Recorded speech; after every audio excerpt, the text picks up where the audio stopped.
ओम शांति। 10 अप्रैल 2023 के बाबा के महावाक्य। मीठे बच्चे, श्रेष्ठ बनने के लिए सदा श्रीमत पर चलते रहो। लक्ष्मी नारायण भी श्रीमत से इतने श्रेष्ठ बने हैं। प्रश्न, भक्ति में गौमुख का यादगार क्यों बनाया है? उत्तर, क्योंकि संगम पर बाप ने ज्ञान का कलश माताओं के ऊपर रखा है। तुम माताओं के मुख से ज्ञान अमृत निकलता है, जिससे सब पावन बन जाते हैं। इसलिए भक्ति में गौ मुख का यादगार बना दिया है। तुम गौ माताएं हो, तुम ही सबकी मनोकामनाएं पूर्ण करती हो, इसलिए यादगार बने हुए हैं। गीत, नैनहीन को राह बताओ। ओम शांति। बच्चों ने गीत सुना।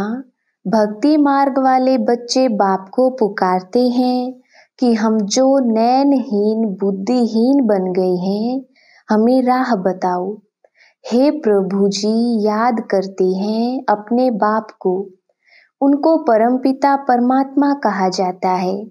सभी जीव की आत्माएं बाप को याद करती हैं। हम इस पतित दुनिया में बहुत दुखी हैं, दर दर धक्के खाते रहते हैं। जहाँ भी जाते हैं उनके ऑक्यूपेशन का कुछ भी पता नहीं कि हम किसके पास जाते हैं। शिव के मंदिर में जाते हैं, परंतु उनको पता नहीं है कि शिव कौन है। जहाँ भी जाएंगे जाकर माथा टेकेंगे, जानते नहीं कि वह कौन है, कब आई थी। लक्ष्मी नारायण के मंदिर में भी जाते हैं, लेकिन जानते नहीं कि यह कब आए, कैसे राज्य लिया, कुछ भी पता नहीं। देलवाड़ा मंदिर में जाते हैं, वहां आदि देव बैठा है, परंतु जानते नहीं यह कौन है। जगत अम्बा के पास जाते हैं, परंतु वह कब आई, क्या किया, कुछ नहीं जानते। सिर्फ जाकर माथा टेकते हैं, प्रार्थना करते हैं, बच्चा दो, यह दो, वह दो, जानते कुछ भी नहीं।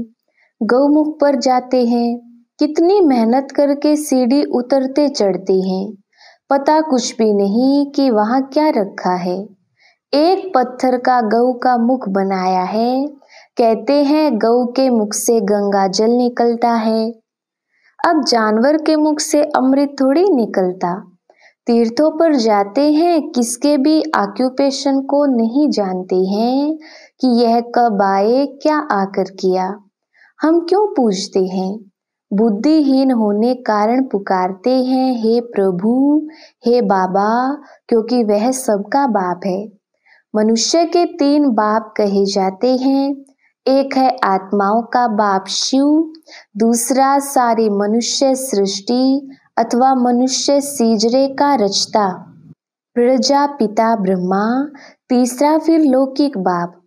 भगत भी एक भगवान को याद करते हैं कि नैनहीन को आकर राह दिखाओ, जो हम सदा ऐसे बने। यह कलयुग तो है ही दुखधाम, सतयुग है सुखधाम, और जहाँ से हम आत्माएं पाठ बजाने आती हैं, उनको शांति धाम कहा जाता है। आत्मा को यह शरीर रूपी बाजा अथवा यह कर्मेंद्रियां यहाँ मिलती हैं, जिससे आत्मा कर्म करती है। आत्मा तो है अविनाशी, शरीर है विनाशी। आत्मा है पारलौकिक परमपिता परमात्मा की संतान, शरीर है लौकिक बाप की संतान। आत्मा का बाप एक ही है, उनको याद करने से वर्षा मिलता है। बेहद के शांति और सुख का वर्षा कोई मनुष्य मात्र से तो मिल नहीं सकता, चाहे कोई भी हो। ब्रह्मा विष्णु शंकर को भी देवता कहा जाता है। परमात्मा एक शिव है। शिव परमात्माय नमः, ब्रह्मा परमात्माय नमः नहीं कहेंगे। तो यह भी जो मंदिर आदि हैं, उनके ऑक्यूपेशन को कोई नहीं जानते। ऊंचते ऊंच परमपिता परमात्मा शिव है, फिर रचना रचते हैं ब्रह्मा विष्णु शंकर की। शिव निराकार अलग है, शंकर आकारी देवता अलग है। परमात्मा एक है, यह पहली अच्छी रीति समझाना चाहिए। पहले पहले तो बाप को जानना चाहिए, जो बाप स्वर्ग का रचता है। मनुष्य तो भक्ति में धक्के खाते रहते हैं। लक्ष्मी नारायण तो है स्वर्ग के मालिक, वहां तो सदैव सुख ही सुख है। यहाँ सभी दुखी हैं। यह दुनिया ही पतित है। सतयुग में भारत पवित्र गृहस्थ आश्रम था। यथा राजा रानी तथा प्रजा सब पावन थी। पतित को पावन बनाने वाला एक ही परमपिता परमात्मा है। राधे कृष्ण सतयुग के प्रिंस प्रिंसेज हैं, जो स्वयंवर बाद लक्ष्मी नारायण बनते हैं। स्वर्ग को कहा जाता है शिवालय। अब बाप सबको पावन बना रहे हैं इन भारत माताओं द्वारा, जिन्हों पर ही ज्ञान का कलश रखा जाता है। भारत में पवित्र राज्य था, अभी है अपवित्र राज्य। गृहस्थ धर्म के बदले गृहस्थ अधर्म हो गया है। फिर बाप आकर पावन बनाते हैं। बाप आत्माओं से बात करते हैं, मैं परमपिता परमात्मा आया हूँ। आत्मा परमात्मा अलग रहे बहुकाल। तुम बहुत समय के बिछड़े हुए हो, अब बिल्कुल रोगी पतित कोड़ी तुल्य बन गई हो। फिर तुमको अगर मेरे जैसा बनना है तो पुरुषार्थ करो। यह भारत माता शक्ति अवतार है। यह शिव बाबा को अपना बाप मानती है। उनसे योग लगाने से शक्ति मिलती है, जिससे 5 विकारों पर जीत पाकर माया जीते जगत जीत बनते हैं। यह हार जीत का खेल है। यह वर्ल्ड की हिस्ट्री ज्योग्राफी समझने से तुम चक्रवर्ती राजा बन सकते हो। बाप ही स्वर्ग के लिए पवित्रता सुख शांति का वर्षा देते हैं। यह राजयोग है, हठयोगी राजयोग सिखा न सकें। अभी तुम बच्चों को श्रीमत मिलती है, जिससे तुम श्रेष्ठ बन रहे हो। रावण के मत से तुम भ्रष्ट बने हो। भारत अब रावण के मत पर चलने से इतना दुखी कंगाल बना है। जगदम्बा सबकी मनोकामनाएं पूर्ण करने वाली थी, वह भी माता थी। जगदम्बा ने श्रीमत पर भारत को स्वर्ग बनाया था, इसलिए उनकी इतनी महिमा गाई जाती है। पवित्रता के बगैर तुम पवित्र दुनिया का मालिक बन नहीं सकेंगे। आधा कल्प भक्ति मार्ग चलता है। अब बाप कहते हैं फिर पावन दुनिया का मालिक बनना है तो आकर समझो। अब श्रीमत मिलती है तो उन पर चलना है। मेरा तो एक शिव बाबा, दूसरा ना कोई। मनुष्य तो 84 जन्म लेते हैं।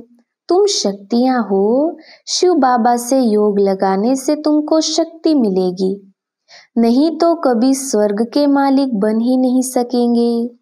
पारलौकिक बाप से 21 जन्मों का वर्षा मिलता ही है संगम पर, इसलिए पुरुषार्थ करना है, बच्चों का भी कल्याण करना है, फिर स्वर्ग के मालिक बन जाएंगे। यह राजयोग की पाठशाला है।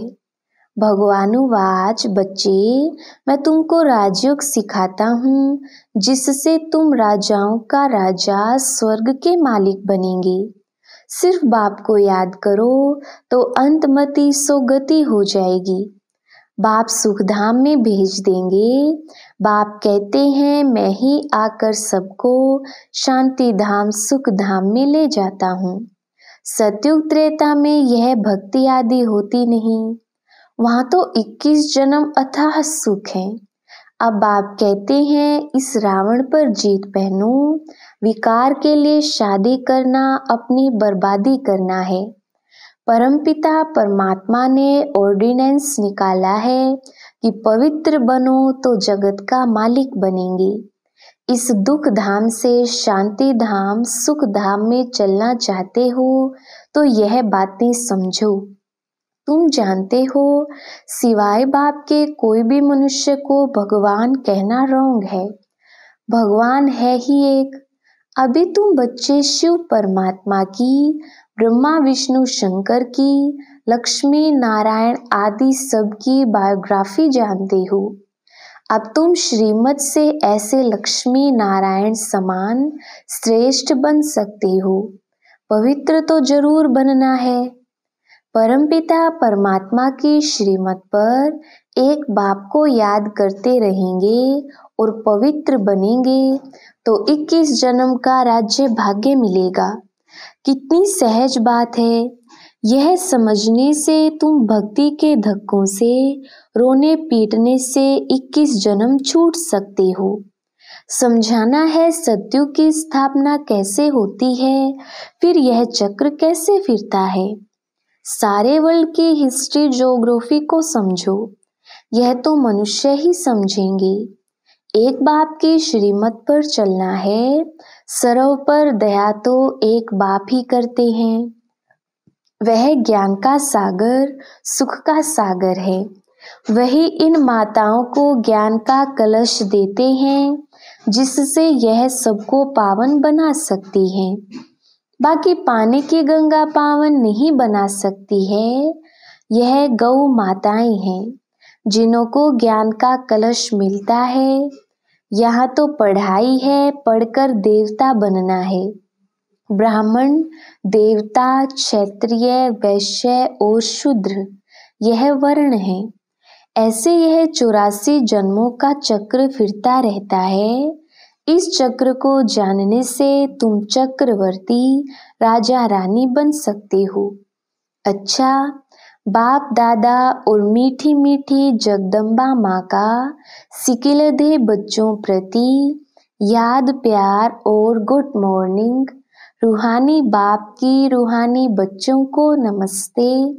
हम रूहानी बच्चों की रूहानी बाप दादा को याद, प्यार, गुड मॉर्निंग और नमस्ते जी। धारणा के लिए मुख्य सार। पहला पॉइंट, पवित्रता के बल से श्रीमत पर चल भारत को स्वर्ग बनाने की सेवा करनी है। सबको एक बाप का ऑर्डिनेंस सुनाना है कि पवित्र बनो तो पवित्र दुनिया के मालिक बनेंगे।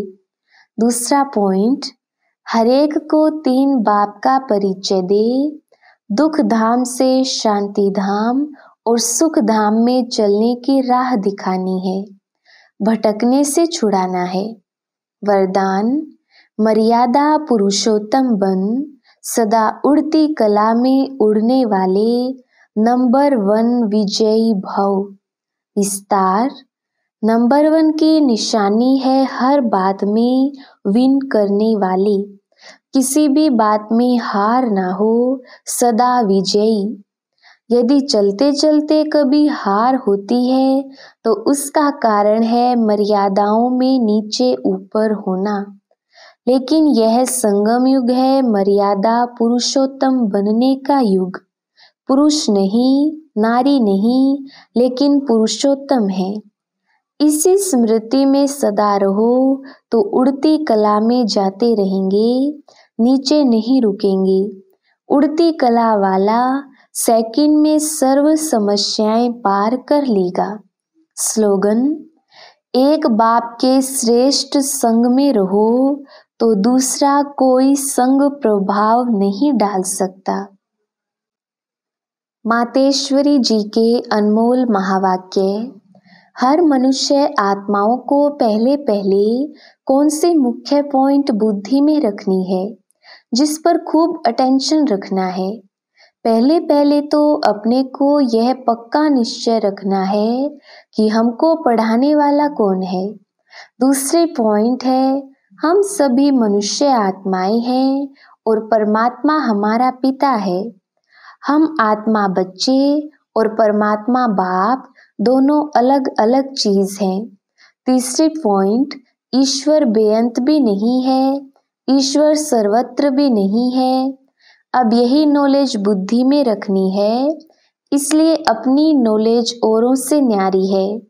भले दुनियावी मनुष्य समझते हैं हमको परमात्मा का ज्ञान है।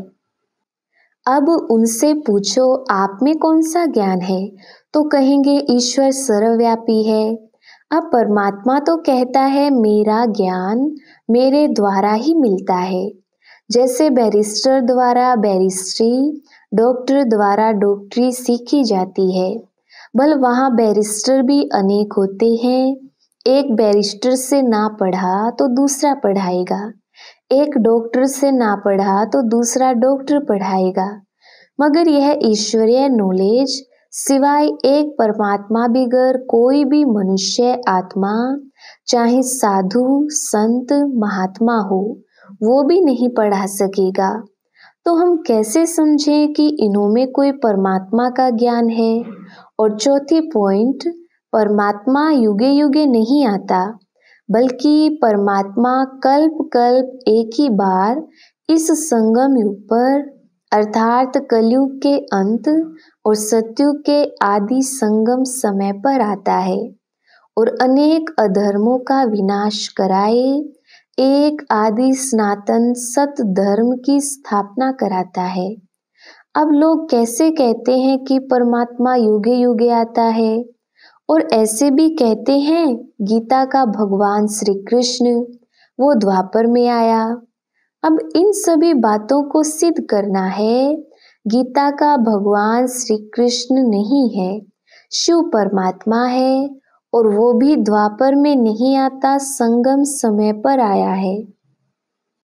पांचवी पॉइंट, गुरु बिगर घोर अंधियारा कैसे हुआ। वो गुरु कौन है। मनुष्य सृष्टि उल्टा झाड़ कैसे है और हमको अपने 5 विकारों पर जीत कैसे पहननी है। छठवीं पॉइंट, हम वही पांडव योद्धे हैं जिनके साथ साक्षात परमात्मा है, उसी तरफ ही जीत है।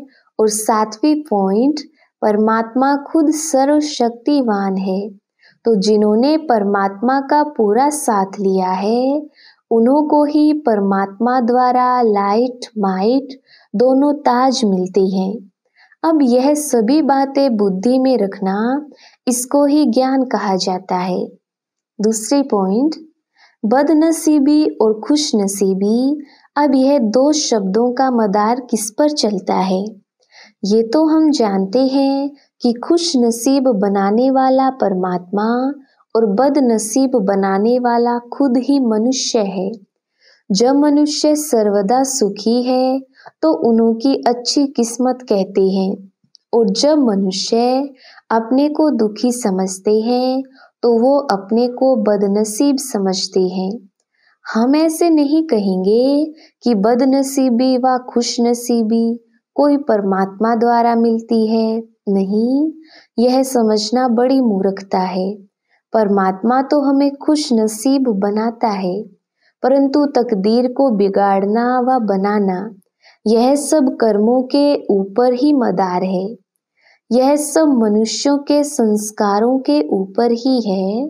फिर जैसे पाप और पुण्य का संस्कार बढ़ता है वैसे तकदीर बनती है, परंतु मनुष्य इस राज को ना जानने के कारण परमात्मा के ऊपर दोष रखते हैं।